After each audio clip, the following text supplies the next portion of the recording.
En el nombre del Padre, y del Hijo, y del Espíritu Santo. Amén. Invoquemos el Espíritu Santo que venga sobre nosotros. Oh Espíritu Divino, danos la sabiduría que procede de ti para escucharte en este ejercicio de escucha y apertura a la luz de la palabra de Dios.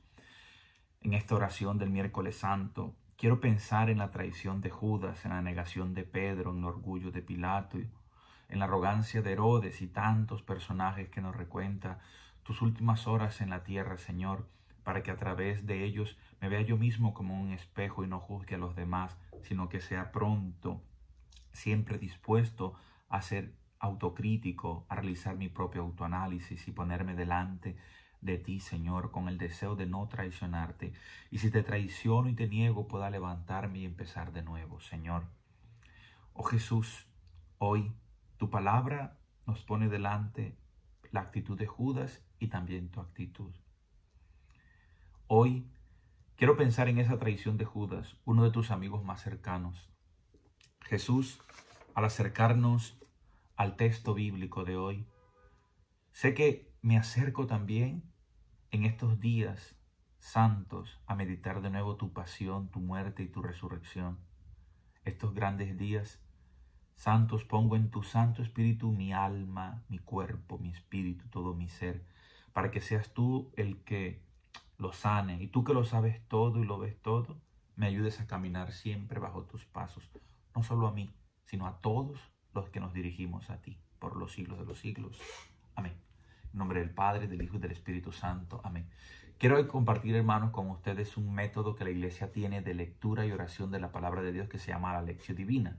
Y consta de 5 partes precedido por una introducción, que es el momento previo de la oración que acabo de realizar. Ahora vamos a ese primer paso que se llama lectio, es decir, lectura. Y aquí me hago una pregunta: ¿qué dice el texto? Y vamos a tener en cuenta entonces cuáles son los verbos que más se repiten, los sustantivos, los adjetivos, los pronombres y demás. Leamos el texto con esta pregunta de fondo. ¿Qué dice el texto? ¿De qué trata la palabra de hoy? Del Evangelio según San Mateo, capítulo 26, versículo del 14 al 25. Entonces uno de los 12, llamado Judas Iscariote, fue donde los sumos sacerdotes y le dijo: ¿qué queréis darme? Y yo os lo entregaré. Ellos le asignaron 30 monedas de plata, y desde ese momento andaba buscando una oportunidad para entregarle. El primer día de los ázimos, los discípulos se acercaron a Jesús y le dijeron: ¿dónde quieres que te hagamos los preparativos para comer la Pascua? Él les dijo: id a la ciudad, a un tal, y decidle: el maestro dice, mi tiempo está cerca. En tu casa voy a celebrar la Pascua con mis discípulos. Los discípulos hicieron lo que Jesús les había mandado y prepararon la Pascua.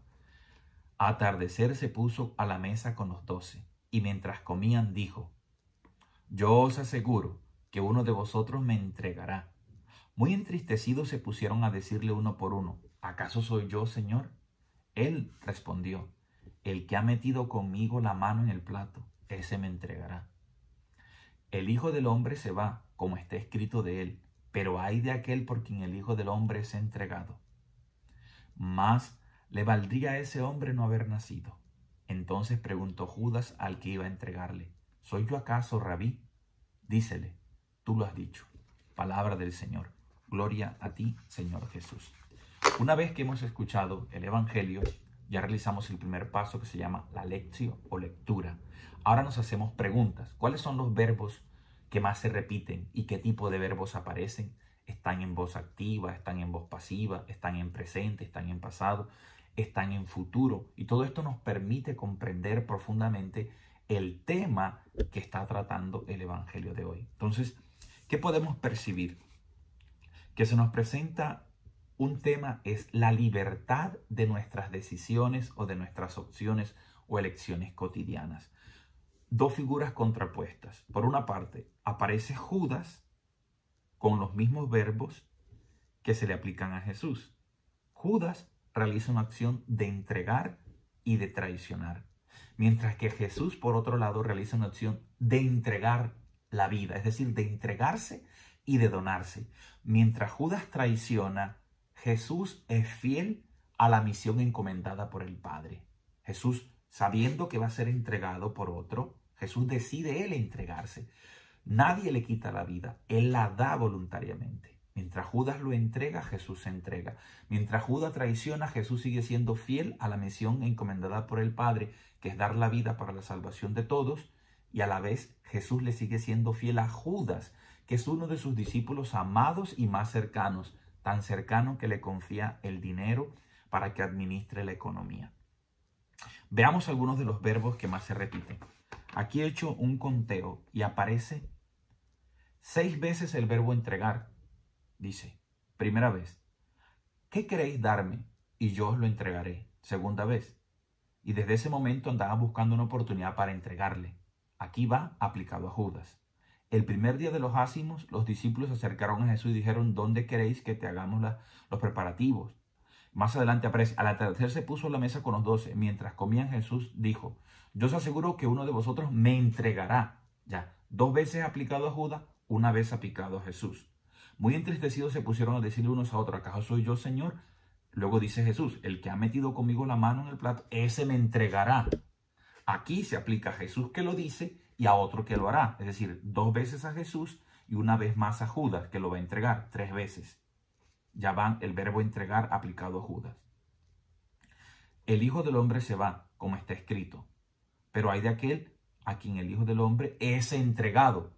Otra vez en boca de Jesús, pero quien realiza la acción es Judas. O sea, 4 veces, 2 de manera activa y 2 de manera pasiva, el verbo entregar. Más le valdría a este hombre no haber nacido. Entonces preguntó Judas al que iba a entregarle. Aquí aparece en boca de quien relata, que en este caso es Mateo, diciendo lo que iba a realizar Judas más adelante. Porque ya Mateo como narrador conoce todo el contexto de lo que va a suceder y nos manda a nosotros esa información, diciéndonos que el tema de fondo es una doble entrega. Por una parte, la entrega y la traición que hace Judas de aquel amigo que le ha confiado, que lo ha amado, y por otro lado, la entrega libre y voluntario que hace Jesús de su propia vida por amor, tanto a quien lo traiciona, como por amor a todos los hombres de ayer, de hoy, de todos los tiempos, para de esta manera manifestar la decisión amorosa del Padre de redimir a todos los seres humanos, dándonos no solo palabras o palmitas en el hombro o pañitos de agua tibia. Es tan radical y tan grande el amor del Padre que asume las consecuencias de permitir que su Hijo se haga hombre a tal punto de ser repudiado, rechazado, vituperiado, maltratado, ofendido, rechazado e incluso muerto de esta manera tan afrentosa y tan horrible como es la pasión y una muerte de cruz, ser crucificado. A Jesús le duele no solo el dolor físico que va a experimentar, sino ese dolor de la traición. ¿Y quién de nosotros no ha traicionado? ¿Quién de nosotros no ha sido traicionado en esta vida? Muchas veces decimos, me dolió más la mentira que tú me dijiste, la traición que me hiciste, que la cachetada o el golpe que me diste. Porque ganarse la confianza de una persona toma mucho tiempo. Puede demorar 1 mes, 2 meses, 1 año, 2 años. Sin embargo, perder la confianza puede ser cuestión de segundos y minutos. Sin embargo, con Dios no funciona así. Con Dios nos ganamos su confianza inmediatamente. Él confía en nosotros. Ha confiado tanto que corrió el riesgo de crearnos sabiendo que lo podíamos traicionar y por eso nos hizo libres. Quien opta en libertad por hacer lo que Dios le plantea, no ve a Dios como su enemigo, sino como su aliado y por eso es más libre en cada opción que realiza del bien. Pero cuando nosotros somos cabeza cerrada, testaduros y pensamos que Dios lo que nos pide y nos muestra es en contra de nuestra libertad, lo rechazamos a Él y luego nos convertimos en esclavos de nuestros propios deseos y perdemos entonces esa verdadera libertad que Dios nos ha donado. Ninguna cosmología, ni mitología, ni teología distinta al cristianismo, a la tradición judeocristiana, muestra un Dios que ha creado al hombre libre. Solo la fe hebrea cristiana, judeo-cristiana, muestra un Dios que crea al hombre libre y que hace un pacto de libertad con Abraham y que luego a ese pueblo que es esclavo en Egipto, Dios también lo libera. Y cuando vienen otros pueblos y lo someten, Dios interviene dando libertad porque ama, porque entra en relación con un pueblo que necesita ser liberado. Y liberando a Israel de la esclavitud de Egipto, libera también a los egipcios de ser un pueblo esclavista. Porque lo que Dios quiere del ser humano es que sea libre. Y esta es la verdad que nos hace libre a nosotros. aceptar a Dios, acoger a su Hijo amado Jesucristo nos da plena libertad.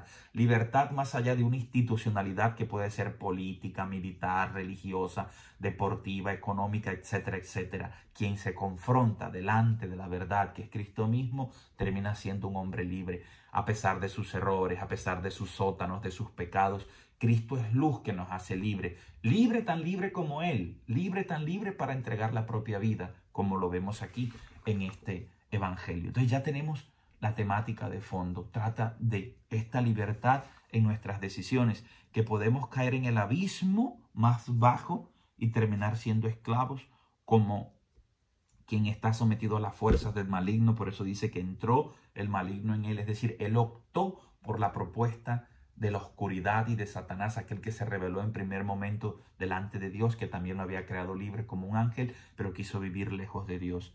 O podemos, por el contrario, actuar libremente como Jesús al entregarse y al darse para cumplir la misión y el propósito establecido por el Padre, traer liberación, traer salvación, redención para todos los hombres. Nos libera física y espiritualmente de las drogas, del alcohol, del rencor, del odio, de la enemistad, de todo aquello que esclaviza al ser humano. Así pasamos entonces ese segundo momento que se llama la meditación, y es cuando empezamos a preguntarnos qué nos está diciendo esa palabra que se proclamó ayer, hace tantos años, hace tantos siglos, cómo se conecta con mi vida. Por ejemplo, aquí una pequeña reflexión con respecto a este segundo punto que se llama la meditación. ¿Qué me dice a mí ese texto? Ayer el Evangelio habló de la traición de Judas y de la negación de Pedro. Hoy nos habla de nuevo de la traición de Judas. En la descripción de la pasión de Jesús de los Evangelios de Mateo, se acentúa fuertemente el fracaso de los discípulos, a pesar de la convivencia de los tres.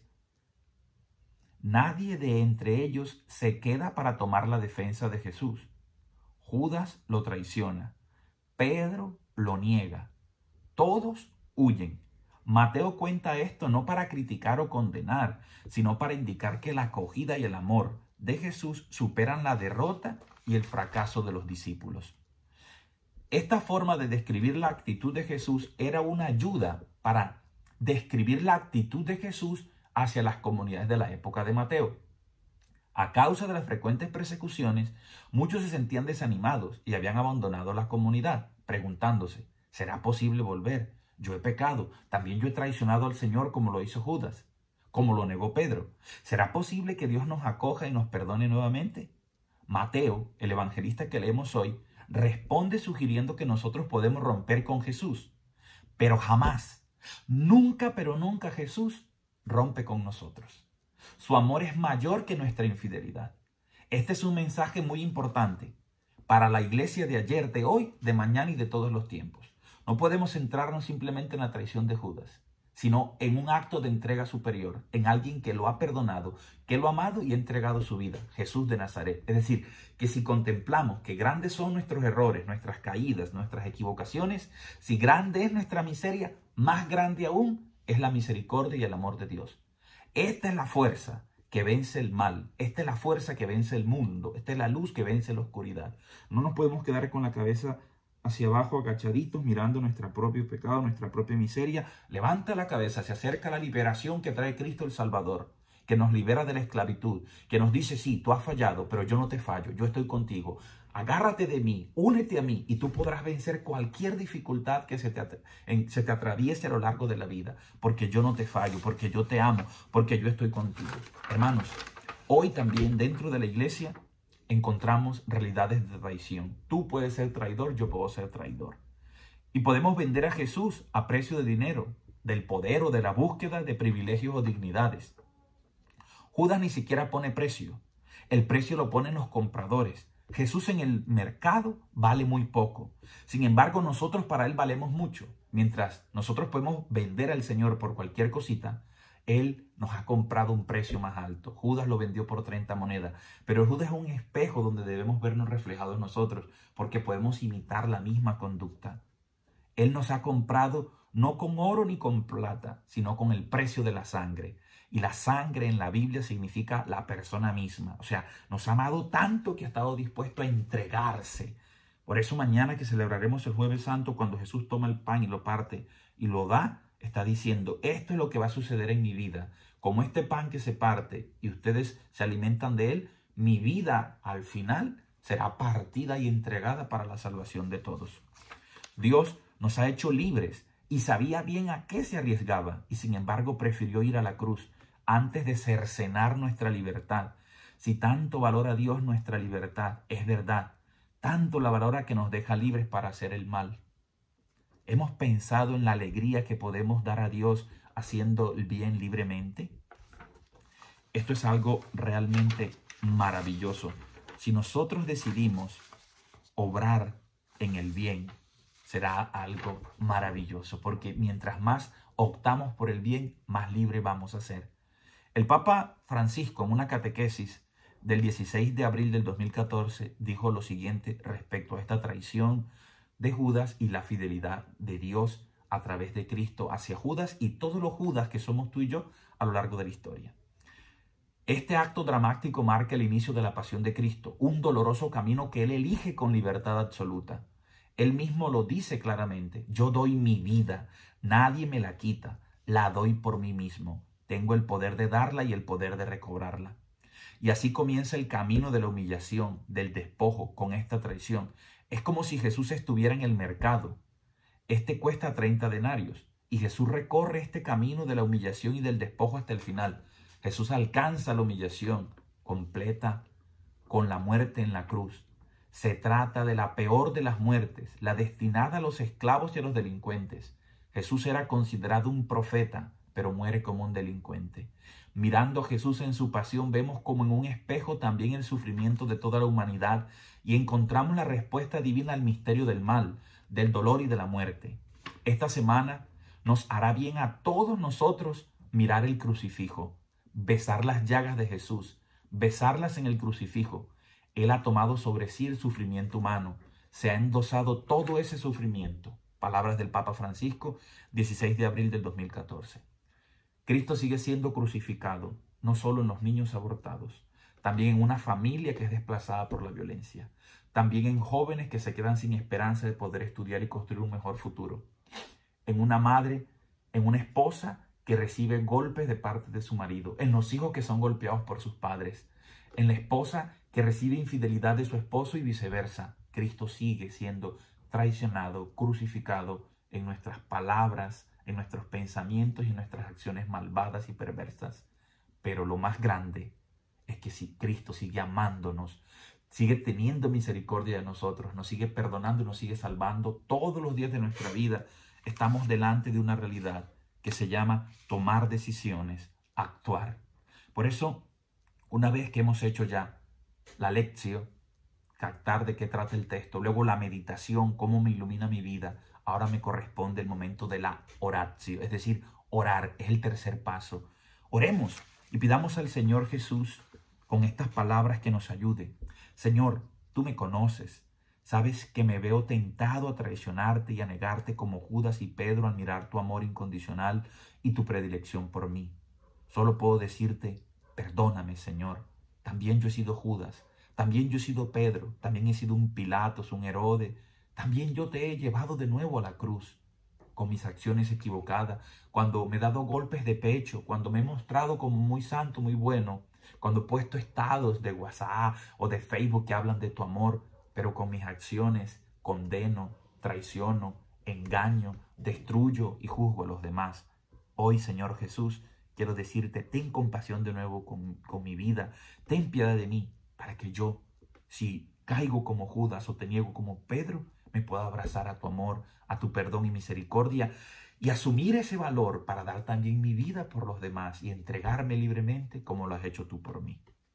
Muy bien, tenemos la lectura, la meditación, la oración. ¿Ahora qué viene? La contemplación. Entonces, en la contemplación yo hago un ejercicio donde me devuelvo a ese pasado y cierro mis ojos y vuelvo al ayer y me imagino que yo estaba ahí delante de Jesús en esa última cena cuando dijo esas palabras y lo estoy viendo cuando dice uno de vosotros me va a entregar y yo digo Señor soy yo y lo traigo a mi presente y digo es verdad Señor hoy te puedo traicionar, hoy te puedo engañar cuando le hago daño a mi prójimo, cuando engaño a mi vecino, a mi mujer, a mi marido, a mis hijos, a mi jefe, a mis compañeros de trabajo cuando hago el mal. Entonces la contemplación me hace ir al pasado, venir al presente para proyectar un mejor futuro. ¿Soy capaz de ser como Judas y de negar y traicionar a Dios, a Jesús, a mis amigos, a mis amigas? Ahí estoy haciendo la contemplación de esa palabra que yo he leído, he meditado, he orado, ahora la estoy contemplando. Y el quinto y último paso de una excelente y muy buena lección divina es la acción, active. O sea, esa palabra tiene que moverme a actuar. Yo me pregunto, ¿qué me invitas a hacer, Señor, a partir de este texto? En la lección, ¿qué dice el texto? En la meditación, que es la meditación, ¿qué me dice el texto a mí? ¿Qué me dice la palabra? En la oración, ¿qué le digo yo a Dios a partir de lo que leí? En la contemplación, ¿cómo se conectan esos personajes que allá vi que me están sugiriendo a mi vida hoy en mi presente? Y por último, ¿qué me invita a practicar? ¿Qué me invita a poner en práctica todos los días de mi vida esta palabra que yo he escuchado? Por ejemplo, mantendré firme mi adhesión a Jesús aún en los momentos adversos de la iglesia. Podemos escuchar que un sacerdote falló, que un papa falló, que un esposo falló, que tanta gente que hace parte de nuestra congregación cometió un pecado gravísimo, pero por esto nos vamos a ir. Si todos somos pecadores, nuestra fe la depositamos en el Señor. Cualquiera de nosotros puede fallar y seguirá fallando, pero Cristo no falla. Por eso nuestra fe no se la depositamos en un ser humano, sino que nuestros ojos están firmes, puestos en Jesús, iniciador y consumador de nuestra fe. No nos quedemos en la traición de Judas, quedémonos en el amor de Jesús hacia Judas y hacia Pedro y hacia cada uno de nosotros, que nos perdona y que nos da la fuerza para iniciar la vida todos los días con fuerzas nuevas. Cada día agradeceré a Dios su amor incondicional y anunciaré a un hermano la gratitud de Dios. Es más grande que la traición de Judas el amor de Jesús. Y este es el verdadero protagonista del relato de hoy. No es lo que Judas ha hecho, es lo que Jesús ha hecho con Judas, que lo sigue amando, que lo sigue perdonando. Por eso el gran pecado de Judas no fue tanto traicionar al Señor, sino no reconocer el amor de Jesús y no aceptar el perdón de Jesús. Por eso va y se ahorca y se quita la vida. Y es lo que nos puede pasar a nosotros cuando vemos nuestros errores y nuestros pecados y dejamos de creer en ese amor, perdón y misericordia de Dios. Todos podemos fallar y caer en cualquier momento, pero tengamos la valentía y la humildad para reconocer nuestros errores y pedir perdón. Ahí estuvo la gran diferencia entre Judas y Pedro. Mientras Judas no se perdona a sí mismo su pecado, Pedro reconoce su falta y reconoce también el perdón que viene de parte de Dios. Ánimo y fortaleza, hermanos, que este día sea realmente estupendo y maravilloso, contemplando nuestras propias decisiones, nuestras opciones libres en las que nos podemos equivocar, pero viendo que hay algo más grande, el amor, el perdón y la misericordia de Dios manifestado en Jesús de Nazaret. Les deseo a todos un miércoles santo, estupendo y maravilloso, y ya viene el Tríodo Pascual. Mañana iniciaremos este gran Tríodo Pascual, jueves, viernes, sábado santo y domingo de resurrección. Les deseo a todos un feliz día.